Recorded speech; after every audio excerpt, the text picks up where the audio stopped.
Are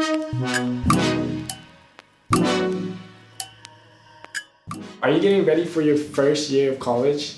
Well, there are a number of things that you're going to need to do this summer to get started on your college career.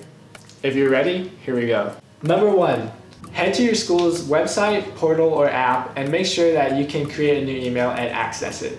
Number 2, check the status of your financial aid. If you're not sure how to do this, check your website for the financial aid office and send them an email or call them. Number 3, register for orientation. Number 4, complete all of your housing forms if you eventually plan to live on campus. Number 5, check when that first tuition bill is issued and when it's due. Number 6, figure out if you need to take any placement tests like math or writing. Number 7, check your college's health insurance policies.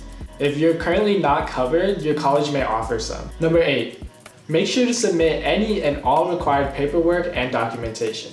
Generally, this will include up-to-date immunization shots and other types of verification forms. Number 9, contact your new college counselor or advisor if you need any help over this summer, and make sure to establish that relationship with them, because it's going to last you over your entire college journey. Number 10, text Get Schooled. If you need any help this summer, just text us. Text college to 335577 and we'll be there to help you. Did you guys follow all that? If not, check the link down below. We have this checklist for you to download and keep. If you need more help and more tips on how to be successful in college, make sure to subscribe to us and turn on notifications for our latest videos.